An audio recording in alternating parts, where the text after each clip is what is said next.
Téléspectateurs de la chaîne YouTube Jonas Lonkutumpa, la chaîne officielle, suivez désormais votre nouvelle émission Va et dis-leur. Va et dis-leur, c'est l'histoire d'une vie transformée par Jésus-Christ après avoir servi le diable pendant 25 ans. Va et dis-leur, c'est l'histoire du pasteur Jonas Lonkutumpa la Yedidia, aujourd'hui serviteur de Dieu, jadis sataniste. Hormis le témoignage du pasteur Jonas, plusieurs thématiques seront abordées dans différents numéros de cette émission. Pour ne rien rater, abonnez-vous sur votre chaîne Jonas Lonkutumpa, la chaîne officielle. Internautes, aimables téléspectateurs de l'émission Va et dis-leur, bienvenue à ce 13e numéro de votre émission, cette émission que vous avez déjà l'habitude de suivre, vous qui nous suivez de partout, vous êtes en France, vous êtes en Afrique, en Europe, aux États-Unis, en Asie, en Océanie, partout au monde, nous vous disons que nous vous aimons de l'amour du Christ, raison pour laquelle nous ne cessons vraiment d'être là, d'être à votre service et surtout vous aider à comprendre ce qui se passe et surtout à connaître beaucoup de choses, et que ce soit surtout dans le domaine spirituel en tant qu'enfant de Dieu. Alors nous sommes toujours dans la joie de recevoir l'homme de Dieu, le pasteur Yedidia, le pasteur Jonas. Bonjour pasteur. Bonjour frère Teddy. C'est toujours la joie pour nous de vous recevoir, pasteur. La joie ou le plaisir est partagé. Alors aujourd'hui, nous allons devoir poursuivre l'émission de la fois dernière. C'est vrai que vous avez laissé les téléspectateurs en suspens, parce qu'il y avait plein de bonnes choses à dire, et c'était sur votre initiation dans la magie. Oui, c'était mon initiation à la magie indienne.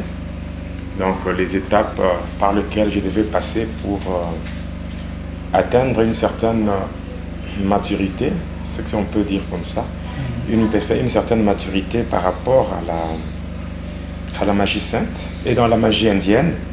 Et voilà, c'était un peu ça, ce qui était l'objet de l'émission de la fois passée.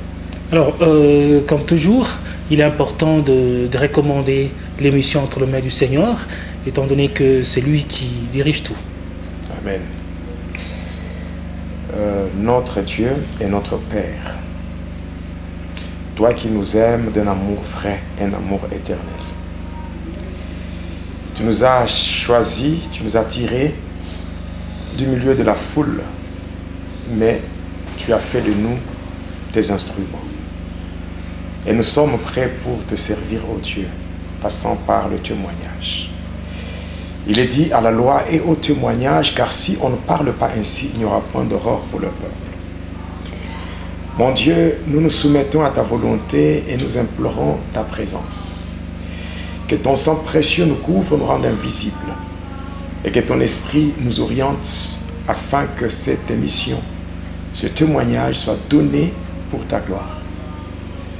Nous recommandons, Seigneur, tous ceux-là qui nous suivent et ceux qui vont suivre entre tes mains. Par la puissance du Saint-Esprit, que tu touches leur cœur et que tu les aides, Seigneur, à comprendre les erreurs, à retourner sur le droit chemin. Et aussi que tu les aides, que tu les soutiennes afin de fortifier et d'affermir leur foi. Nous nous abandonnons entre tes mains car tu es notre Dieu. Au nom de Jésus-Christ. Amen. Amen. Alors, aimables téléspectateurs, je vous demanderai de prendre une meilleure position, une position confortable pour suivre le témoignage, la suite du témoignage du pasteur Jonas Lonkutumpa. Et j'ai toujours dit que chacun a une histoire, et le pasteur Jonas a son histoire qu'il est en train de narrer dans cette émission Va et dis-leur. Alors la fois dernière, vous étiez en train de parler de votre initiation dans la magie K, la magie indienne K. Voilà, selon ce que vous aviez dit vous-même. Oui, nous allons lire d'abord la parole de Dieu. Oui. Nous sommes dans le 2e livre des Rois, le chapitre 6. Nous lisons à partir du verset 11. Lisons à partir du verset 11 et nous lisons à partir du verset 11 jusqu'au verset 19.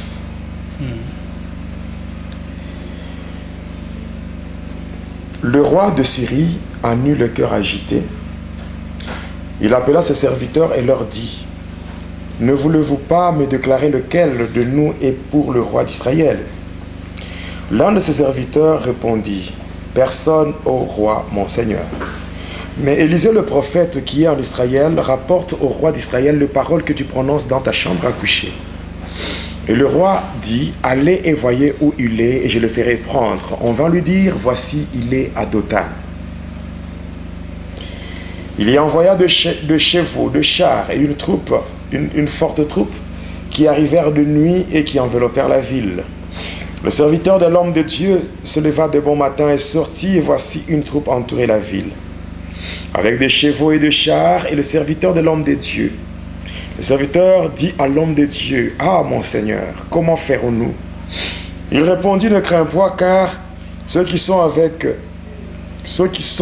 nous sont en plus grand nombre que ceux qui sont avec eux. » Élisée pria et dit, « Éternel, ouvre ses yeux pour qu'il voie. » Et l'Éternel ouvrit les yeux du serviteur, qui vit la montagne pleine de chevaux et de chars de feu autour d'Élisée. Les Syriens descendirent vers Élisée. Il adressa alors cette prière à l'Éternel, « Daigne frapper d'aveuglement cette nation. » Et l'Éternel les frappa d'aveuglement selon la parole d'Élisée. Élisée leur dit, « Ce n'est pas ici le chemin, ce n'est pas ici la ville. Suivez-moi et je vous conduirai vers l'homme que vous cherchez. » Et il les conduisit à Samarie. Amen. Amen. Oui, comme je l'ai dit, j'ai dit ceci, que ce témoignage que je donne, c'est sur base d'une instruction que j'ai reçue de la part du Seigneur. Et j'avais même signalé que le thème principal que nous donnons à cette émission, c'est lié à la recommandation. Va et dis-leur. Mais pour ce qui est de différentes émissions, chaque émission aura un thème. Et aujourd'hui, nous parlons sur un thème qui s'intitule « Ton Dieu ordonne que tu sois. » dont ton Dieu ordonne que tes ennemis soient frappés d'aveuglement. Ton Dieu ordonne que tes ennemis soient frappés d'aveuglement. Parce que les ennemis peuvent attaquer à n'importe quel moment. Ils peuvent attaquer lorsque l'homme n'est pas prêt. Ils peuvent venir au moment où peut-être tu ne t'attends pas à cela, mais il y a quelque chose qui s'est fait. Alors au lieu de vivre des surprises désagréables, il faudra que tes ennemis soient frappés d'aveuglement. Ils peuvent venir chez toi, toi tu peux le voir, mais eux ne peuvent pas te voir. Voilà, c'est ça le privilège que nous avons dans le Seigneur. Si Jésus est déjà dans nos vies, il nous protège. Elle me dit, même spirituellement, les ennemis viendront par un seul chemin. Mais l'Esprit de l'Éternel les dispersera en 7 chemins différents. L'Esprit du Seigneur, c'est le Seigneur lui-même. On ne peut pas faire la différence entre Jésus et le Saint-Esprit. Peut-être il y a des gens qui parlent souvent de la Trinité. Moi, je parle d'un Dieu révélé en 3 personnes. Donc, notre Dieu se révèle en 3 personnes. Donc, dans ma foi, je crois en un Dieu révélé en 3 personnes. Il est lui-même le Père, il est lui-même le Fils et il est lui-même le Saint-Esprit. Donc, on ne peut pas, parce que moi, je ne peux pas entrer dans un débat lié à la Trinité ou quoi, parce que ça ne m'intéresse pas. Moi, je parle de Dieu. Le Dieu en qui j'ai placé ma foi, c'est un Dieu qui se révèle en 3 personnes. Il se révèle comme le Père, il se révèle comme le Fils, il se révèle comme le Saint-Esprit. Alors, quand on dit l'Esprit de l'Éternel les dispersera, si Jésus est mon invité de marque, c'est qu'il est présent dans ma vie. Et lorsque les ennemis viendront, lui pourra les confondre, pourra les disperser. Voilà. Donc, aujourd'hui, toujours en rapport avec la magie indienne. Donc, la magie indienne est remplie de beaucoup de surprises. Et ce sont des surprises désagréables. Beaucoup de gens se retrouvent aujourd'hui en train de connaître des problèmes sans savoir comment ça se fait.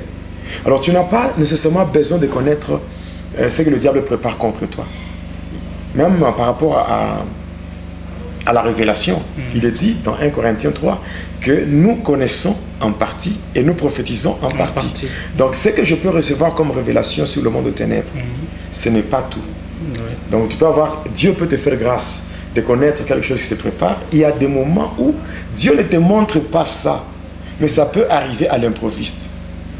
Que tu aies la révélation ou pas, il faut que tes ennemis soient frappés. Voilà. Alors, pasteur, ici, je pense que les internautes, les téléspectateurs de Va et Dealer ont vraiment envie de connaître la suite. C'est par rapport à la suite que j'ai dit ça. Ah, ok. Parce que je la sais suite très bien de là que... où vous étiez parti, ou oui. Je sais que la suite, la suite est compliquée. Et déjà, j'annonce que, comme la suite est compliquée, voici le remède. Le remède par rapport à la suite, c'est que il faut, que Jésus soit notre invité de marque. De deux, il faut que ce même Jésus étant présent dans nos vies, qu'il frappe tous ceux-là qui viendront pour nous faire de la peine. Qu'il les frappe d'aveuglement. Oui, il y a ceux-là qui visent ton mariage. Il y a ceux-là qui visent, je ne sais pas, ta santé. Il y a ceux-là qui cherchent à détruire tes enfants. Il y a ceux-là qui cherchent à détruire ta santé. Il y a ceux-là qui cherchent à détruire tes études ou je ne sais pas quel domaine de la vie. Mais cependant, dans toutes ces choses, il faudra que lorsqu'ils viendront pour opérer leur destruction, accomplir cette, comment dirais-je, quand ils viendront pour accomplir leur sale besogne, que le Seigneur les frappe, qu'ils ne voient pas ta vie, qu'ils ne voient pas ta maison, qu'ils ne voient pas tes enfants, qu'ils ne voient pas ton mariage, qu'ils ne voient pas tes affaires, qu'ils ne voient rien. Toi, tu peux le voir, mais eux ne vont pas te voir. Parce que Dieu va le frapper d'aveuglement. Et je le dis encore avec conviction. Tous ceux-là qui me suivent, que leurs ennemis soient frappés d'aveuglement au nom de Jésus. Oui. Je parlais de ce déplacement, ce voyage que j'ai effectué lorsque j'étais segmenté, lorsque j'étais segmenté dans le cercueil. Voilà. Alors, lorsque j'étais parti de l'autre côté, je m'étais retrouvé à une bifurcation, à un croisement de chemin, et là, j'avais rencontré un homme. Et cet homme m'avait remis une clé. Et à cette clé, il y avait un porte-clés qui était attaché et qui portait le numéro 14. Voilà. Mais j'avais dit dans l'émission précédente que cet homme, c'était un mort que moi, j'avais acheté. J'avais payé. Qu'est-ce que cela signifie? Lorsque il était question d'accomplir tout ce qui avait été demandé par ceux qui étaient en Inde, il était question de faire toutes les cérémonies par lesquelles nous sommes passés, mais il me fallait, avant de procéder à tout ça, il fallait d'abord acheter ou trouver un mort. C'est-à-dire, se rendre à un endroit où il y a un deuil. Un deuil et qu'il y a une personne qui est décédée, et que je fasse certaines cérémonies pour prendre l'esprit de cette personne-là. Alors, comment est-ce qu'il fallait procéder? Alors, j'avais cherché dans le quartier partout, partout, pour trouver, je devais trouver un mort. Je n'avais pas trouvé. Alors, le soir, je passais, j'arrive quelque part dans le quartier Kolomoni, et c'est là que je vais trouver, à Lukassi, je vais trouver une maison où il y avait un deuil. Alors, j'ai arrivé là-bas, je m'étais renseigné par rapport aux funérailles, c'était quand et tout et tout. Je m'étais renseigné quand est-ce qu'on allait, les gens devaient se rendre au cimetière pour creuser la fosse, tout ça. Alors, le lendemain, j'étais encore là. J'étais encore là. Donc, j'étais là comme quelqu'un qui venait compatir. Comme quelqu'un qui vient au deuil, pour compatir au malheur qui est arrivé, le malheur qui est arrivé à cette famille éprouvée. J'étais arrivé là, alors je m'étais toujours attaché aux gens qui étaient là pour aller pour l'organisation. Alors maintenant, qu'est-ce que j'avais fait? Par rapport à cela, moi ce que j'avais fait, c'est que je m'étais lié aux volontaires qui étaient chargés d'aller au cimetière pour creuser la tombe. J'étais parti. Arrivé là-bas, on avait commencé à creuser, on creusait, j'étais là vraiment très zélé, voilà. Alors, arrivé là-bas, en creusant, vous voyez, quand vous creusez, il y a nécessairement des petites racines qui s'échappent de ce trou, de la fosse. Et moi, j'avais pris une petite racine et j'avais mis ça sur mon mouchoir rouge. Et j'avais fait semblant, et j'avais mis ça à côté. Bon, après, quand on avait terminé, il fallait rentrer maintenant à la maison. Arrivé là-bas, après tout ce qui devait être fait, quand ils avaient fini, c'est comme ça que moi, ensemble avec tout le monde, on se dirigeait maintenant au cimetière. Arrivé sur le lieu, donc arrivé au cimetière, alors on devait faire descendre le cercueil. Alors moi je m'étais arrangé. Vous voyez, quand vous creusez, il y a de la terre qui sort du trou. Alors on met ça de côté. C'est ce qu'on va mettre au-dessus lorsqu'on va faire descendre le cercueil. Alors moi j'avais pris un billet de banque, c'est-à-dire de l'argent, j'avais glissé dans la terre là. De sorte que lorsqu'on avait fait descendre le cercueil, après bien sûr les dernières paroles de la famille, alors on avait fait descendre le cercueil. Alors lorsqu'on avait fait descendre le cercueil, moi je m'étais précipité pour prendre une bêche et puis je commençais à faire descendre la terre. L'objectif c'était quoi? C'était que l'argent que j'avais glissé là puisse tomber dans le trou. Et c'est comme ça que j'avais procédé. Et voilà. Et lorsque j'avais vu que mon argent était déjà entré là, bon, j'étais satisfait par rapport à ma mission. J'avais cédé à quelqu'un d'autre pour continuer. Et après, on a terminé. Et puis, le soir, on devait maintenant rentrer. Et nous étions rentrés. Donc, nous étions rentrés d'abord à la maison. Et après, le soir, on devait rentrer au deuil pour passer une nuit au deuil. Bon, moi, j'étais là. Il y avait des attroupements. Il y a des attroupements. Il y avait le feu, ce feu qu'on utilise pour le chauffage. Et donc, il y avait des attroupements. Et moi, j'étais aussi assis là-bas. Et après, je devais prendre une braise et m'arranger de sorte que la braise là soit éteinte pour donner le charbon. Alors, c'est ainsi que j'avais fait une incantation, j'avais introduit ma main dans le feu. Et de là, j'avais récupéré une braise rouge. Donc, une braise qui était vraiment allumée. Et je l'avais placée dans ma main. Quand je l'avais placée dans ma main, j'avais fermé le poing. C'est que la braise là, malgré qu'il y avait le feu, ça s'était éteint. Moi, je ne sentais rien comme douleur, rien. Et par après, qu'est-ce qui s'était passé? J'avais pris ce charbon-là et je l'avais mélangé avec la racine que j'avais récupérée au cimetière et tout, j'avais mis ça sur mon mouchoir rouge. Et voilà, les membres de la famille éprouvés étaient venus là où j'étais. Ils étaient venus pour me dire merci par rapport à tout ce que j'avais fait. Parce qu'au cimetière, j'étais là pour Vous étiez vraiment présent. Oui, je creusais. Et puis au moment de l'enterrement, j'avais aidé encore. Et la nuit, j'étais encore au deuil. Donc pour eux, ils avaient trouvé ça vraiment, que c'était vraiment bien. J'étais une bonne personne. J'étais vraiment serviable, voilà. Généreux. Oubliant que le cœur de l'homme est mauvais. Le cœur de l'homme est mauvais. Tout ce que je faisais, ce n'était pas pour leur faire plaisir. J'avais un objectif. Votre propre intérêt. Voilà. Oui. Alors c'est comme ça que j'étais parti. Lorsque j'étais parti chez mon maître là, je lui avais remis ces éléments-là. Alors il avait fait son test, il avait confirmé que oui, on avait déjà le contrôle de l'esprit de cette personne-là. Et maintenant, quand j'étais parti, arrivé à la bifurcation, c'est lui que j'avais trouvé. Donc le papa là que j'avais acheté pendant qu'on ne l'avait pas encore enterré, l'argent que j'avais placé là-bas, c'est comme ça que j'avais payé ce mort-là. Et il était là pour me servir de l'autre côté. Alors, arrivé là, il m'avait remis la clé. J'étais parti. Et il m'attendait là, en disant très bien que je devais rentrer pour lui remettre la clé. Et j'étais parti. Alors, en suivant la route, là, le chemin du côté gauche, j'étais parti et je suis arrivé à un hôtel. Vraiment un luxe comme pas possible. Donc, j'ai trouvé un hôtel très beau, un luxe là terrible. Et j'étais entré, il y avait un couloir et de part et d'autre, il y avait des portes. Alors moi, quand j'avançais, j'ai cherché le numéro 14.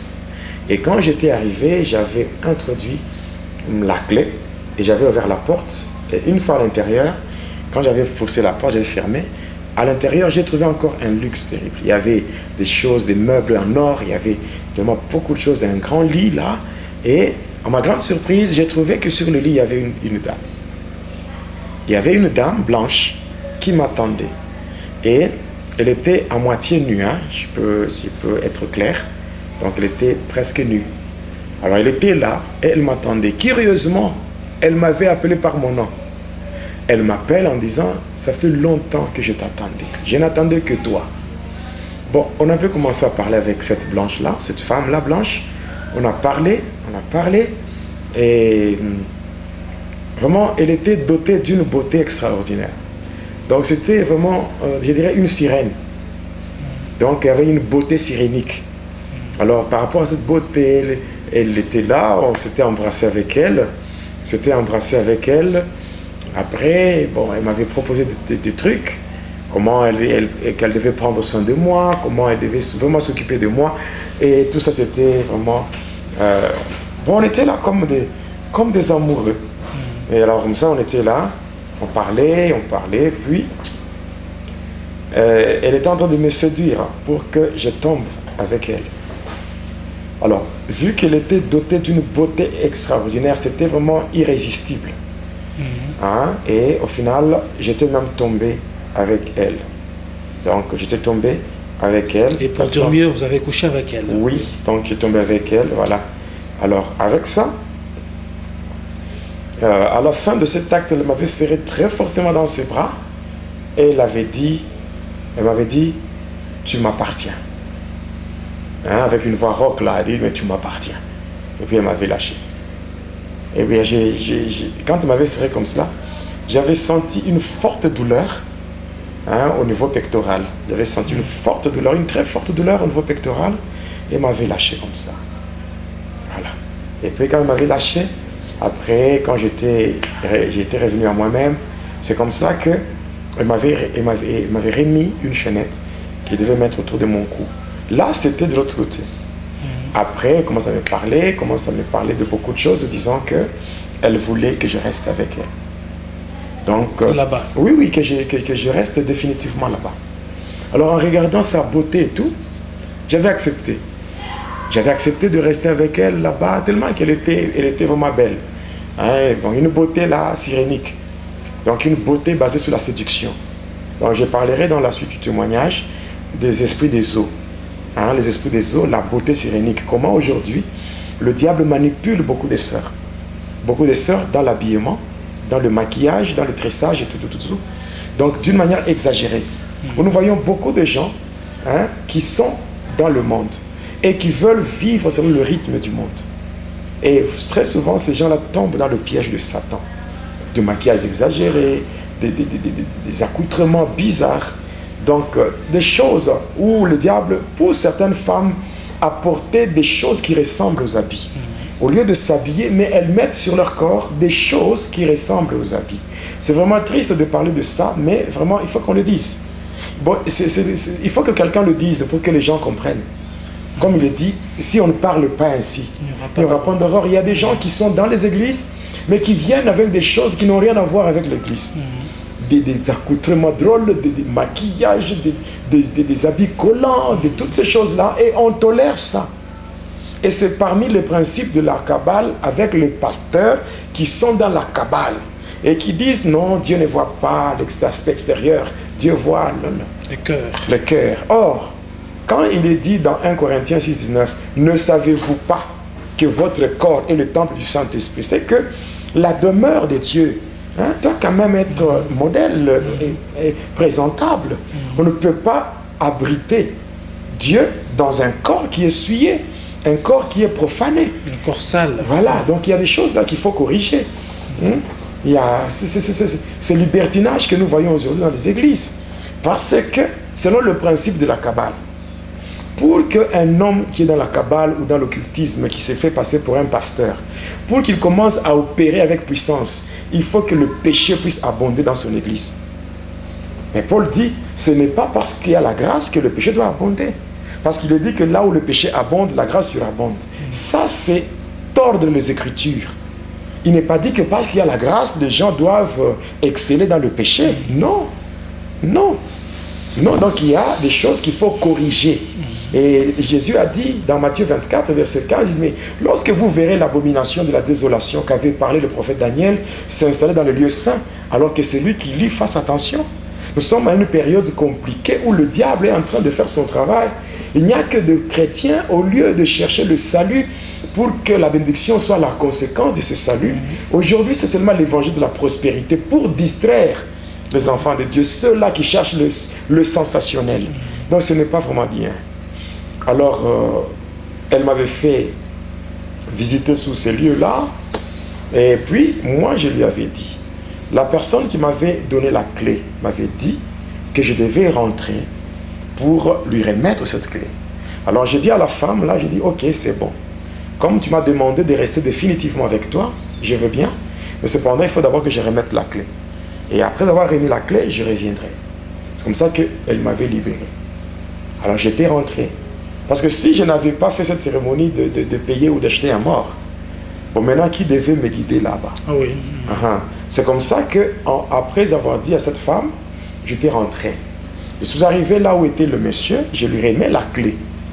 Il me dit, ne rentre plus là-bas, mais rentre d'où tu es venu. Et c'est lui qui m'avait dit de rentrer.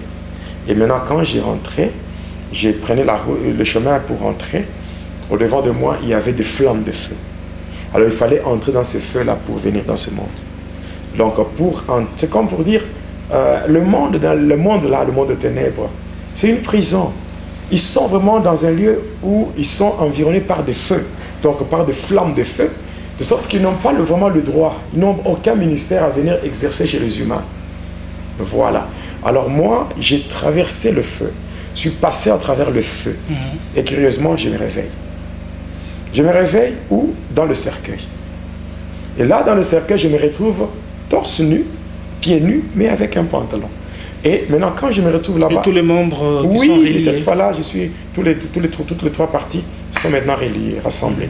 Et là, quand je sors de ce... Donc, je suis dans ce cercueil, je constate, au niveau pectoral, il y avait une plaie. Et le sang coulait. Parce que quand elle m'avait serré de l'autre côté, j'avais senti une douleur. Mais quand je me suis réveillé là-bas, j'avais une plaie là. Donc, même maintenant, j'ai des cicatrices là, sur mon corps. Et autour de mon cou, il y avait une chaînette. Or, cette chaînette, c'est elle qui me l'avait fait porter là-bas. Et maintenant, quand je me réveille, je me retrouve avec tout ça. Et maintenant, quand je sors de là, il me voit, le catcheur, le magicien là, parce que j'avais fait pratiquement 2 jours. 2 jours dans le cercueil.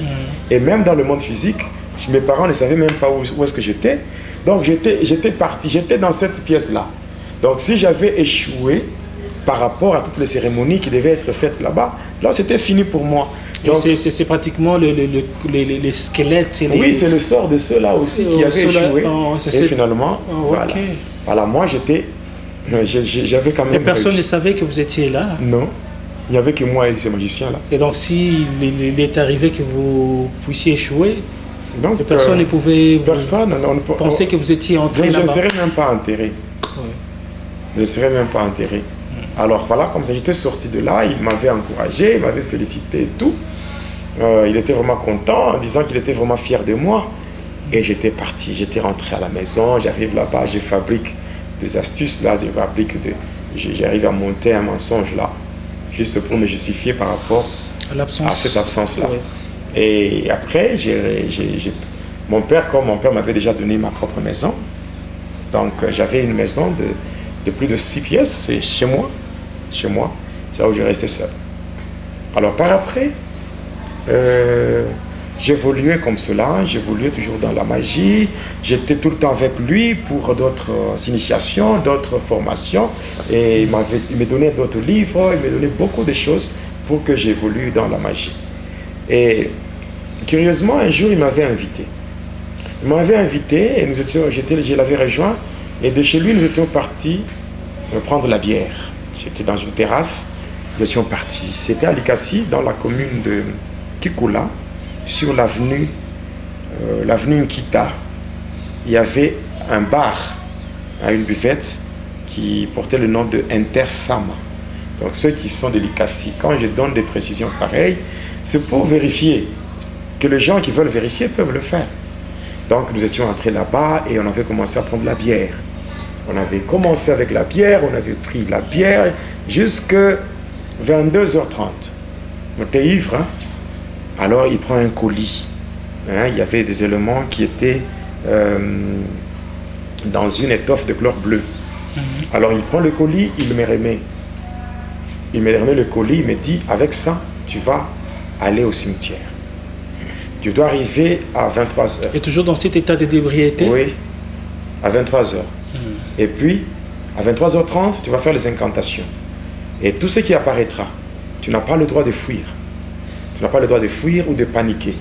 Si tu fuis ou tu paniques, il y a trois choses. Premièrement, soit, il y a deux choses. Soit tu vas tomber dans la folie, ou deux, tu vas mourir. Alors j'étais d'abord rentré chez moi, arrivé à 23 heures juste. C'est là que j'avais quitté ma maison. J'étais parti au cimetière avec mon colis. J'arrive là-bas sur une tombe. Donc c'était sur une pierre tombale. J'arrive là-bas. Qu'est-ce que j'avais fait? Quand j'étais arrivé, j'avais ouvert le colis. Il y avait 3 bougies. Il y avait une bougie blanche et 2 bougies rouges. Ainsi, selon ce que lui m'avait donné comme instruction, de part et d'autre de la croix, au niveau de la tombe, j'avais placé les 2 bougies rouges. Et maintenant, en suivant la croix, j'avais suivi la trajectoire de la croix jusqu'au bout de la tombe. Ainsi, j'avais placé la bougie blanche. Avant de mettre toutes ces choses, j'avais étalé un tissu de couleur blanche. Il y avait une croix qui était gravée en rouge. J'avais étalé ça sur la tombe et j'avais placé les 3 bougies, de sorte que les 3 bougies avaient formé un triangle équilatéral, c'est-à-dire un triangle dont les 3 côtés sont égaux. Alors il fallait respecter tout ça. J'avais placé là-bas pour former, pour respecter la trinité diabolique hindoue. Donc il fallait aussi respecter l'épiphanie hindoue, c'est-à-dire faire le chiffre épiphanique par rapport à l'apparition des divinités. Et il fallait faire tout ça. Parce que moi, quand je parle de la magie, j'ai tellement fait beaucoup de choses dans la magie, et j'avais même eu mon diplôme dans la psychomagie. J'ai même professeur dans la magie, et j'ai eu à former beaucoup de gens dans la magie. C'est pas pour moi une fierté, mais c'est avec regret. Dieu m'est témoin sur les 50 personnes que j'avais formées dans la magie. Il y a 49 personnes qui ont déjà donné leur vie au Seigneur.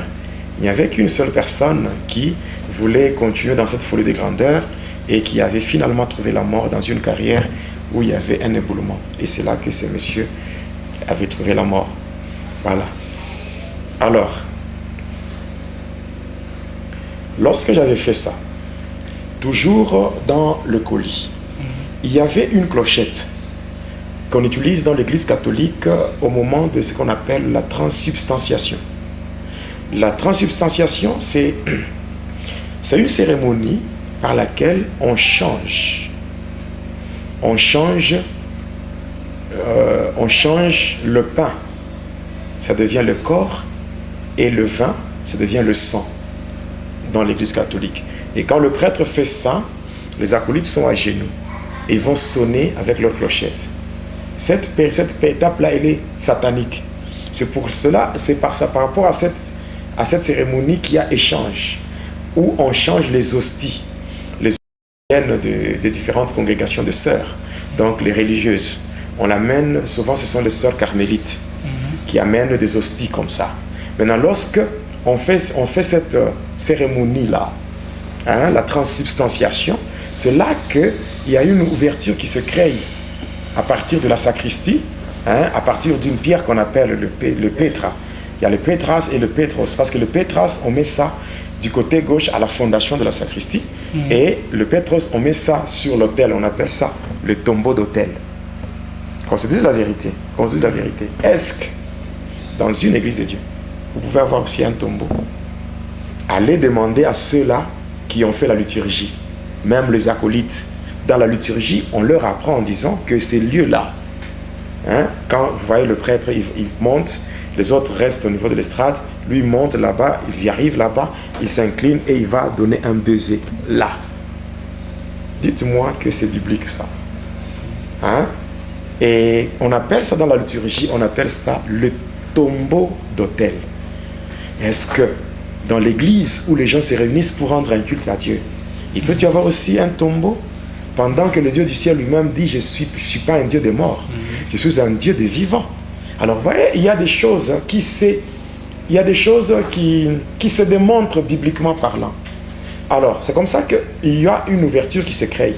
Et passant par là, il y a changement d'hostie. Les hosties ordinaires sont remplacées par autre chose que j'aurai à expliquer dans la magie sainte. Je suis prêt à mettre ma main au feu pour attester la véracité de ce que je dis. Je suis prêt à mourir pour mon Jésus. Parce que c'est lui qui m'a dit, va témoigner. Et quand je témoigne, je sais qu'il y a des gens qui chercheront à me faire de la peine. Mais ils ne sauront pas. Parce qu'il n'y a personne qui peut empêcher l'œuvre de Dieu. Il n'y a personne qui peut bloquer une mission que vous avez reçue de la part du Seigneur. Et tout ce que je fais, je le fais parce que j'aime mon Dieu. Et la Bible dit que celui qui cherchera à protéger sa vie la perdra. Mais celui qui perdra sa vie pour la cause de Jésus la retrouvera. Moi, j'ai déjà connu la mort. Et si je vis aujourd'hui, c'est une prolongation de ma vie, une prolongation que le Seigneur m'a accordée, afin que je fasse ce que lui attend de moi. Lorsque le Seigneur m'a créé, j'ai été créé par lui et pour lui. J'ai créé par Jésus pour que je le serve. Mais le diable a pris du temps, il a profité, il a pris 25 ans de mon existence pour que je sois à son service. Or que si on est sur terre et qu'on ne sert pas Dieu, donc notre existence n'a pas un sens. N'a pas un sens. C'est en servant le Seigneur que nous donnons un sens à notre séjour terrestre. Donc ce que je fais, je suis en train de donner un sens à mon séjour terrestre. Je suis en train de faire ce que Dieu veut que je fasse. Et je continuerai à le faire jusqu'à mon dernier souffle. Amen. Voilà. Alors c'est comme ça que les clochettes là, on les utilise par rapport à la transubstantiation. La transubstantiation. Moi aussi, je devais prononcer des incantations. Et après les incantations, je devais sonner. Ce sont des clochettes qu'on utilise pour ouvrir les directions mystiques. Même au cimetière, même au niveau du temple catholique, quand on sonne, c'est l'ouverture des directions mystiques pour avoir l'accès aux mauvais esprits, aux démons. C'est à partir de ces clochettes-là qu'on donne aux démons l'accès au lieu de culte. Malheureusement, les gens ne comprennent pas. L'envoûtement doit être brisé et cela est possible seulement par la grâce. Amen. La grâce. Et la grâce, elle est encore disponible. Voilà. Dieu est capable de faire du bien. Comme il l'a fait avec moi, il peut le faire aussi pour plusieurs. Amen. Alors, mais qu'est-ce qui s'est passé? Après, j'ai prononcé des incantations et j'ai sonné. À ma grande surprise, il n'y avait rien, aucune réaction. Alors je me suis dit, mais qu'est-ce que j'ai fait? Est-ce que je me suis trompé dans la récitation des incantations? C'est ça la différence entre Dieu et le diable. Chez le diable, il y a des formules. Il y a des salades, des rakas, il y a des oraisons, il y a tout ça, des formules, des incantations. Lorsqu'on vous donne des incantations et que vous prononcez, si vous commettez une faute d'orthophonie, automatiquement l'incantation tombe, ça n'a plus de valeur. Mais ce n'est pas le cas avec Dieu. Avec Dieu, vous pouvez être en train de prier. Vous commettez une faute d'orthophonie. Dieu ne voit pas cette faute-là. Dieu voit l'intention que vous avez. Et Dieu répond suite à votre intention. C'est pour cela que Dieu est tellement merveilleux. Et comme je m'étais rendu compte que j'avais commis une erreur passant par les incantations, alors j'avais décidé de reprendre. J'avais repris les incantations. Et cette fois-là, je faisais correctement. Je suivais mot par mot, à la lettre. Et à la fin, je prends la clochette, je sonne. Quelques minutes après, il y avait un vent violent dans le cimetière, comme un ouragan. C'était à 23h. Là, c'était déjà au-delà de minuit. Okay. J'étais seul, dans le cimetière, j'étais seul. Et ce vent violent soufflait. Ça soufflait de partout. Et ce vent-là, c'était comme un ouragan qui avait fini par se concentrer pour tomber sur la tombe. Et pendant que j'avais sonné, la première des choses que j'avais constatées, c'est que les 3 bougies s'étaient allumées d'elles-mêmes. Et après, il y avait ce vent-là qui soufflait et qui est venu se concentrer sur la tombe. Et après, j'avais senti comme quelque chose qui pesait, quelque chose de très lourd, qui était tombé à l'intérieur de la tombe. Et après, je sentais comme quelqu'un, comme un chien qui était en train de respirer. Je sens cette respiration-là. Et c'est comme un chien qui a effectué une longue distance, un long trajet en courant. Maintenant, quand il s'arrête, vous voyez comment il respire là? Essoufflé. Essoufflé comme cela. Et là, j'entends. Après quelques temps, J'entends, parce que j'ai regardé, j'étais en face de la tombe, donc en face, la croix était devant moi. Et maintenant, après ça, qu'est-ce que je vais voir? Je vais, après avoir senti cela, il y a maintenant une voix qui sortait de la tombe, une voix rauque qui disait: nous sommes des morts. Nous sommes des morts, pourquoi tu es venu nous déranger à cette heure-ci? Alors comme réponse, j'avais dit: je suis votre serviteur, je suis venu vous chercher parce que j'ai besoin de travailler avec vous. Et cette voix s'était mise à rire. Au cimetière, au-delà de minuit, je suis seul. Et cette voix qui me parlait, qui communiquait avec voilà. une personne inconnue, une voilà. voix inconnue. Et par après, qu'est-ce que s'est passé? La même voix me demande de tourner, de faire demi-tour, de sorte que je devais tourner le dos à la croix. Alors je m'étais retourné comme ça. Et la même voix qui me dit de reprendre les incantations. Et pendant que j'avais repris les incantations, pendant que j'ai récité les incantations, je n'avais même pas encore fini. Je sens une main me tenir au niveau de l'épaule. Et cette main me fait tourner de sorte que je m'étais retrouvé maintenant en face de la croix. À ma grande surprise, il y avait un gros serpent comme ça, qui s'était enroulé tout autour de la croix. Et sa tête était au milieu, était au-dessus comme ça. Et ce serpent-là ouvrait même sa gueule, au point que je voyais même de petites langues qui sortaient. Et j'étais seul. Et en face du serpent? Oui, en face du serpent. Or, les instructions que j'avais reçues de la part de mon maître, c'était quoi? De ne pas fuir et de ne pas paniquer. J'ai porté un pantalon bleu, un pantalon de couleur bleue, de marque, donc un pantalon jean, de marque Max. Et je portais des babouches de marque Zico. Voilà, c'est ce que je portais, je me rappelle bien. À ce temps-là, oui. Voilà, je portais ça et j'avais aussi un t-shirt que je portais, j'avais mis au-dessus. Alors, en voyant ces choses, là, donc cette scène-là, je m'étais dit, ok, s'il faut mourir, que je meure. Et déjà, par le fait que vous êtes tourné, vous n'avez pas paniqué? Vous n'avez pas paniqué? J'avais vu ça. Intérieurement, c'était comment? C'était un étonnement. J'étais étonné. Et j'ai dit, maîtrisé. Non, j'ai dit, bon, en fait, je m'étais maîtrisé, mais j'ai dit, en fait, s'il faut mourir, que je meure. S'il faut tomber dans la folie, que je sois fou. Je ne peux pas rester devant une telle créature. C'était vraiment une créature hideuse, qui avait des taches de différentes couleurs sur... Donc en voyant ça, les gens, c'est terrifiant. Oui, c'était terrifiant. C'était terrifiant. Je reconnais que je suis le Jédidia de Dieu. Oui. C'est ça, le nom que j'ai dans le cœur de Abba, c'est Jédidia. L'homme qui est aimé de Dieu. Parce que si je regarde mon parcours, il y a des moments, ça me donne cette sensation de pleurer. Quand je vois l'amour de Dieu pour moi, ça me pousse souvent à pleurer. Quand je suis seul, il y a des fois même ma femme n'arrive pas à me consoler. Elles peuvent me poser des questions de savoir pourquoi. C'est lorsque je mets le rétroviseur, je regarde derrière moi, je vois ce que Jésus a fait. Et là, je me dis, jamais, il n'y a personne qui me séparera de Jésus. Personne. Personne. Même les caprices de mon corps ne peuvent pas me séparer de Jésus. Je suis prêt à faire tout ce qu'un homme peut faire pour rester attaché à Jésus-Christ. Et vous voyez, quand je témoigne, bon, je parle de ma vie. Je pense que quand j'étais avec vous, je lis où?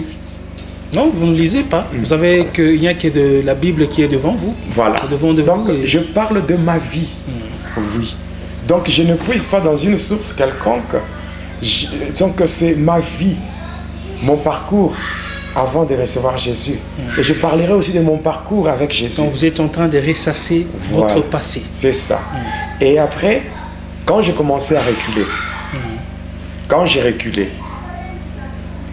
j'avais fait juste 3 pas. 3 pas. Et après ces 3 pas, qu'est-ce qui s'était passé? Il y avait senti comme une explosion. Comme une bombe qui venait d'exploser. Et par rapport à ça, j'étais projeté à 3 mètres de la tombe. Et là, quand j'étais tombé, je regardais la croix. Et je voyais le serpent qui se déroulait. Et quand il s'est déroulé, il venait vers moi. Wow.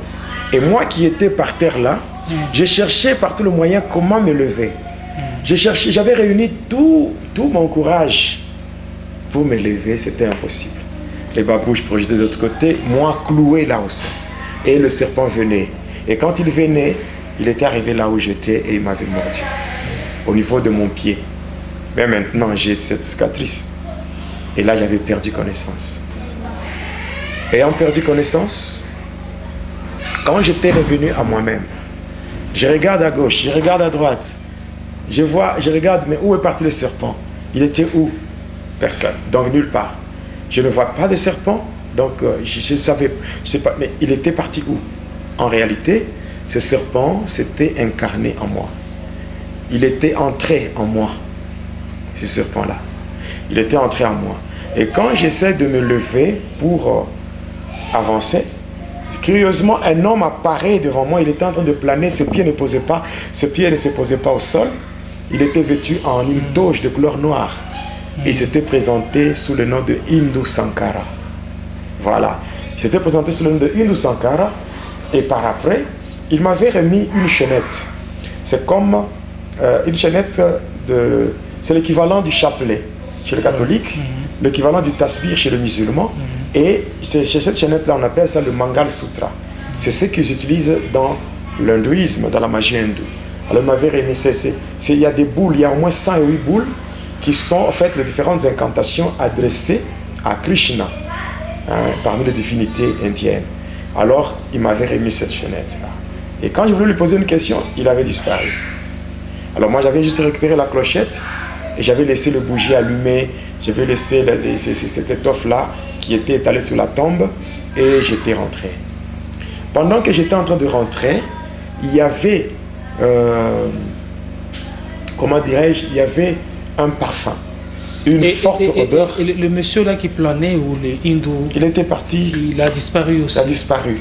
Et alors j'ai senti seulement une forte odeur de parfum qui avait envahi tout le cimetière. C'était le parfum soudan.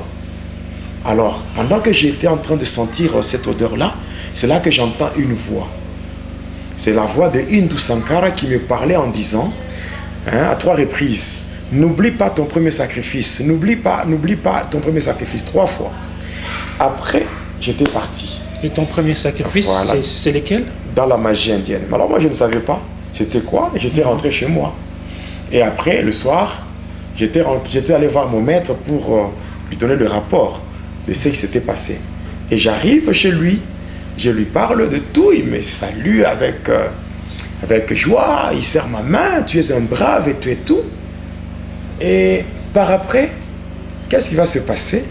Cet homme-là va me dire, n'est-ce pas, dans tout ce que tu m'as relaté, tu m'as dit à la fin quand tu sortais, après avoir senti cette odeur de parfum, il y avait une voix qui te parlait. Cette voix te demandait de ne pas oublier ton premier sacrifice. Voici ce que cela signifie. Aujourd'hui, tu dois manger un coq ou une poule. Tu dois manger cela non préparé, donc cru. Tu dois manger comme cela. Et puis ce coq-là ou cette poule, tu ne dois pas l'acheter au marché, mais tu dois l'acheter dans une famille. C'est pour ça que je vous ai dit que quand je parlais que le Seigneur doit frapper nos ennemis d'aveuglement, c'était en rapport avec ce que je veux maintenant dire. J'étais parti. Vous avez trouvé une poule ou un coq dans une famille, ce n'est pas facile. On peut trouver ça facilement au marché, mais trouver ça dans une famille, c'est compliqué. Alors j'avais sillonné le quartier, j'avais tellement sillonné au point que j'étais fatigué. Maintenant, quand je rentrais chez moi fatigué, je vois, toujours au quartier Colomoni, sur l'avenue Mwanza, je vois 2 garçons, 2 jeunes gens qui sortaient de leur parcelle avec des poules. Des coqs qui allaient au marché pour vendre. Maintenant, moi j'avance, j'arrive là-bas, je leur demande de s'arrêter. J'arrive là-bas, je leur pose la question par rapport au prix. Ils m'avaient donné leur prix d'attaque et tout, j'étais en train de faire semblant de discuter. Je rentre avec dans la parcelle. Je dis, non, en tout cas, est-ce que ce coq ici, cette poule, c'est vraiment le prix que vous avez donné, c'est élevé. Alors, mon objectif, c'était de déplumer le coq, d'enlever une plume et de jeter ça dans la parcelle. J'avais prononcé intérieurement une incantation et là, j'avais déplumé le coq et j'avais jeté ça. J'ai pris l'argent, j'ai donné. Alors, j'étais parti chez moi. Vous avez pris une poule? J'avais pris un coq. Ok. J'étais rentré chez moi. Arrivé à 23 h dans ma chambre, j'avais mis de l'eau sur le brasseau et jusqu'à ce que l'eau était arrivée à l'ébullition. Voilà. Donc la température de 100 degrés Celsius. Alors l'eau était à l'ébullition. Et là, selon les instructions, je devais enlever les habits que j'avais sur moi et je devais à minuit. Donc à minuit, donc à 23h30. À 23h30, je devais couper la tête du coq avec mes dents. Et arrivé à 23h30, je coupe la tête du coq et avec mes dents, et je prends le coq, je le jette dans le vase où il y avait de l'eau qui était à l'ébullition. Après, je commence à les déplumer. Je termine, je mets donc les déchets dans un vase qui était à côté. Et là, arrivé à minuit, j'enlève les habits et puis je fais des incantations relatives au vampirisme. Je fais ça et je prends le coq non préparé et je commence à le manger. Pendant que je mangeais, il y avait du sang et tout. Je termine et je prends les déchets, je jette là où il y avait les plumes. Et je sors par la fenêtre. Derrière ma maison, il y avait un avocatier. Alors je mets en bas ce vase-là avec tous les déchets et je prends mon essuie-main. J'avais un essuie-main, je mets au-dessus. Je me dis qu'au petit matin, quand je vais me réveiller, je prendrai les restes pour aller vider le contenu du vase dans une poubelle. Bon, moi j'étais rentré dans ma chambre et je m'étais endormi. Et le matin, je me réveille au petit matin là, je regarde là, je trouve le vase est là, bien nettoyé, propre, il n'y avait rien à l'intérieur et il y avait seulement mon essuie-main tel que je l'avais laissé. Et vers 9h, 10h, je pense, j'étais parti voir mon maître.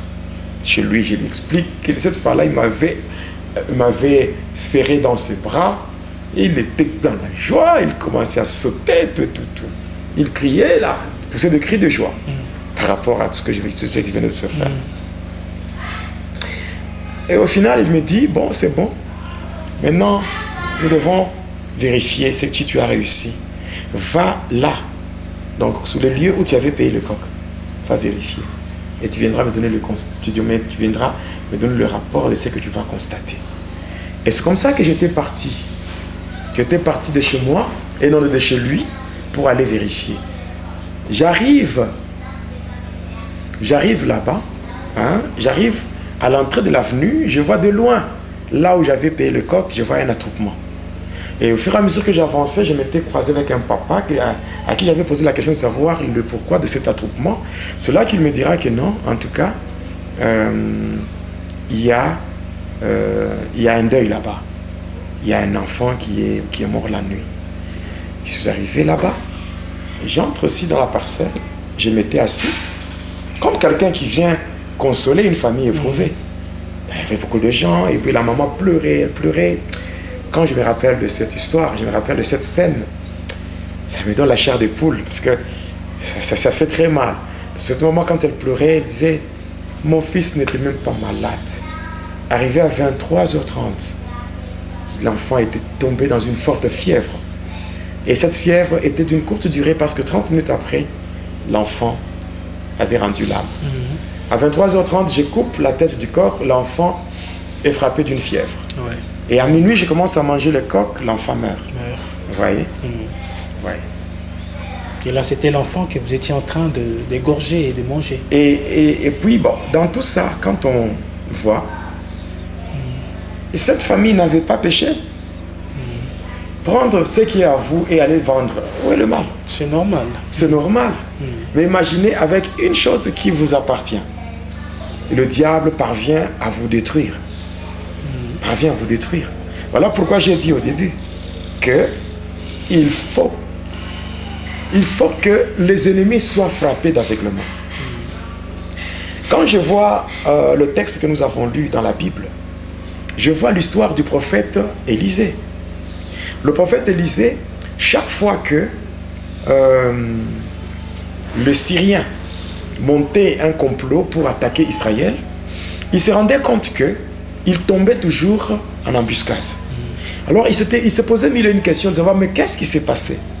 C'est ainsi que le roi de Syrie, qui était vraiment agité, alors il était troublé, il va convoquer tous ses agents, il va convoquer ses collaborateurs pour leur poser la question de savoir si au milieu, il y avait des traîtres. Il y avait des gens qui transmettaient le programme et le plan d'attaque aux enfants d'Israël. C'est là qu'on lui dira que non, non. Il n'y a personne parmi nous qui est hypocrite, bien qui est traître. Mais cependant, en Israël, il y a un homme de Dieu, du nom de Élisée. Le Seigneur, le Dieu d'Israël, lui révèle même les choses que tu dis dans ta chambre à coucher. Et comme il était agité, il cherchait comment mettre la main sur Élisée, afin qu'une fois qu'Élisée est arrêté, il n'y aura pas de révélation. Et là, en attaquant Israël, facilement, on allait vaincre Israël. Il a envoyé maintenant des gens pour aller chercher Élisée, le prendre. C'est pour dire encore, je suis en train de m'adresser aussi à ceux-là qui ont déjà donné leur vie à Jésus. Il y a beaucoup de choses qui n'arrivent pas, qui ne se réalisent pas venant du monde de ténèbres, justement parce qu'il y a des gens qui ont donné leur vie à Jésus. Parce que quand vous donnez votre vie à Jésus, vous êtes doté d'un sens de responsabilité. Il est dit dans Actes 16, 31, crois seulement au Seigneur Jésus-Christ, tu seras sauvé, toi et ta famille. Donc quelqu'un qui a cru en Jésus-Christ, celui-là devient aussi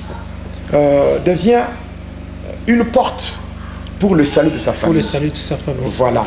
Et maintenant, quand un chrétien fait des prières, il y a des choses qui viennent du monde de ténèbres qui n'arrivent pas à se réaliser.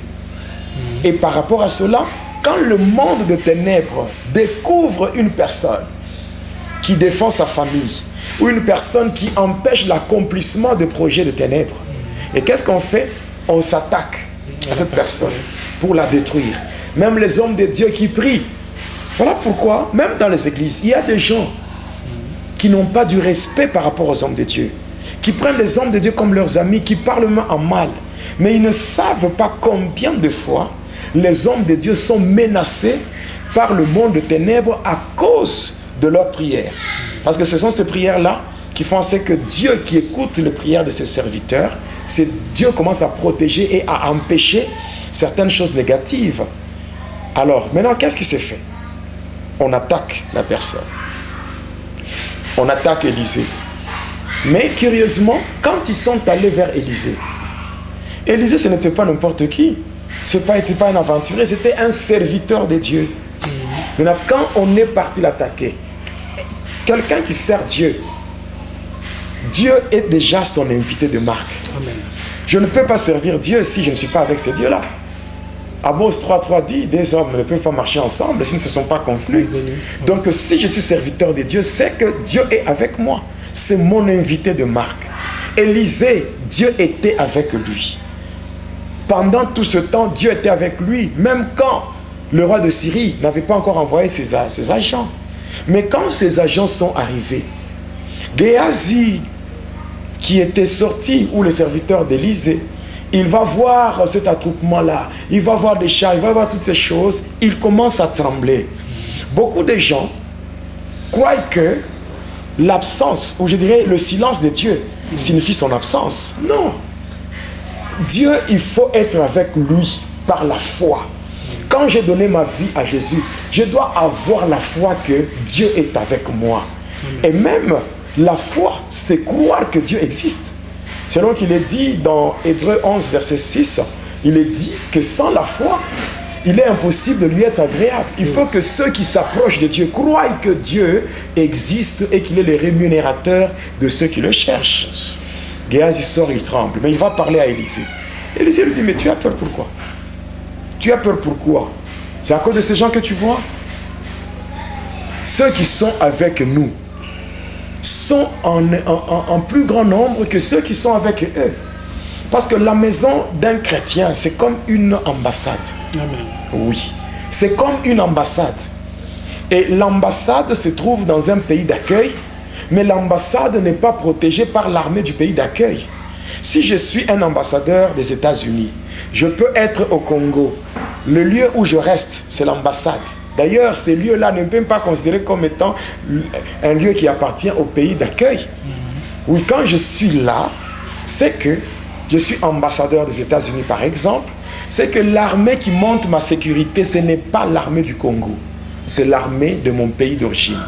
C'est la même chose. Là, Élisée, il est là un ambassadeur. Il est à Dothan. Mais il va dire à Géasi, toi, écoute, ceux qui sont avec nous sont en plus grand nombre que ceux qui sont avec eux. Pour dire, nous savons Dieu comme étant notre invité de marque. L'armée céleste qui est dirigée par notre Dieu, Jéhovah Sabaoth, c'est lui qui commande l'armée céleste. Oui, il va faire en sorte que les anges de Dieu, l'armée de Dieu soit tout autour de nous.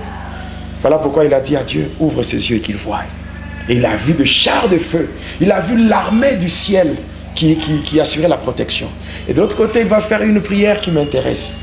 Il dit, il adresse une prière à l'Éternel. Ce n'était pas la volonté de l'Éternel.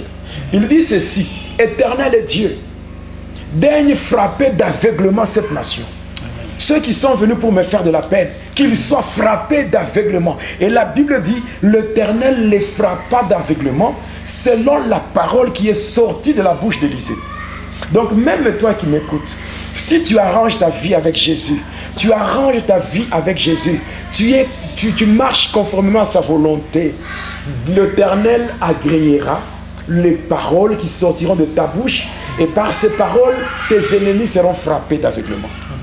Ils seront frappés. Élisée pouvait le voir, mais eux ne voyaient pas Élisée. Et Élisée leur dit, ce n'est pas ici la maison, ce n'est pas ici la ville, venez et je vous conduirai vers l'homme que vous cherchez. Les gens qui sont venus pour arrêter Élisée, c'est Élisée maintenant qui commence à les manipuler. Pour dire, les ennemis peuvent venir.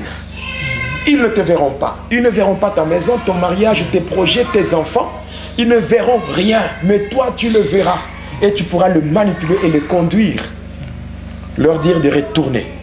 Et ils vont retourner et il n'y a rien de grave qui arrivera dans ta vie. Donc malheureusement pour cette famille, la famille pouvait avoir des coqs, des poules à vendre, mais la famille n'avait pas Jésus. Voilà. C'est vraiment très risquant. C'est très dangereux de vivre sans Jésus. C'est vraiment triste aussi pour cette famille-là. Voilà. Alors, c'est sous une bonne note, c'est vraiment un message allumeur d'espoir que vous venez de donner au peuple de Dieu, que vos ennemis soient frappés d'aveuglement. Oui. En tout cas, c'est très fort, pasteur. Alors, on termine par ici ce numéro de Va et Dis-leur. Oui, j'ai conclu en disant, là j'exhorte seulement les enfants de Dieu à être en bon terme avec le Seigneur, de faire de Jésus leur bien le plus précieux, que Jésus soit l'invité de marque, que Jésus soit là et que par sa présence, qu'il frappe d'aveuglement tous ceux-là qui chercheront à vous faire de la peine. Et je prie, je demande au Seigneur maintenant, de la même manière qu'il avait frappé d'aveuglement les Syriens, qu'il frappe d'aveuglement tous les ennemis de son peuple. Que tous ceux-là qui ont fait des complots et qui sont maintenant en train de chercher à nuire à ton peuple, Seigneur, qu'ils soient frappés d'aveuglement et que les démons fassent le retour, qu'ils rentrent d'où ils sont venus, car ils ne feront rien, ils n'accompliront rien. Et je déclare l'aveuglement, la confusion dans le camp du diable. Que tous les agents du diable réunis qui ont cherché à faire de la peine à ma soeur ou à mon frère, que le Dieu du ciel, le Dieu que je sers, le Dieu qui m'a sauvé sans moi, que ce Dieu les frappe de confusion et d'aveuglement au nom de Jésus. Que leur projet soit nul et sans effet, et cela au nom de Jésus. Merci Seigneur pour ton amour. Merci pour nous avoir guidés. Merci pour nous avoir assistés. Merci Seigneur pour nous avoir soutenus durant le déroulement de cette émission. Oh, merci Seigneur pour la vie du frère Boni qui nous a aidés à la caméra. Oui, merci pour la vie du frère Teddy qui nous a aidés à la présentation. Je les recommande tous entre tes mains. Qu'ils soient bénis et que tu leur accordes ce que leur cœur désire. Que tu donnes solution à tous les problèmes qu'ils ont dans leur vie. Que tu apportes des solutions à toutes, oui Seigneur, à toutes les requêtes et à tous les points d'interrogation qui sont dans leur vie. Il n'y a que toi, le maître de l'impossible, le consolateur des âmes abattues, le guérisseur de cœurs brisés, qui peut réaliser tout ce que je demande. Merci Seigneur. Bénis Seigneur ton peuple, les internautes. Bénis Seigneur les téléspectateurs, tous ceux-là qui ont suivi et ceux-là qui vont suivre cette émission, qu'ils soient bénis. Bénis Seigneur le ministère international Prions pour le monde, la puissance de la prière et les différents départements. Bénis l'église Écrissa. Oui Seigneur, que les faveurs divines soient le partage de ton peuple au nom de Jésus. Que la gloire te revienne, toi, que la gloire te revienne, toi le véritable Dieu. Et c'est pour la gloire de ton nom Jésus-Christ que nous prions ainsi avec foi et action de grâce. Amen. Amen. Voilà, aimables téléspectateurs, c'était pour nous un réel plaisir de vous servir. Nous étions en votre compagnie. En tout cas, n'hésitez pas. Si vous n'êtes pas encore abonné à cette chaîne, n'hésitez pas de vous abonner à cette chaîne YouTube Jonas Lukutumpala, chaîne officielle. En tout cas, nous vous aimons. Au prochain numéro de Va et Dis-leur.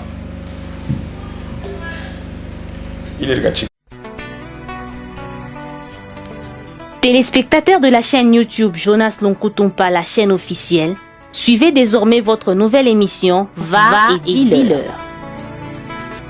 Va et Dis-leur, c'est l'histoire d'une vie transformée par Jésus-Christ après avoir servi le diable pendant 25 ans. Va et Dis-leur, c'est l'histoire du pasteur Jonas Lukutumpala Yedidia, aujourd'hui serviteur de Dieu, jadis sataniste. Hormis le témoignage du pasteur Jonas, plusieurs thématiques seront abordées dans différents numéros de cette émission. Pour ne rien rater, abonnez-vous sur votre chaîne Jonas Lukutumpala, la chaîne officielle.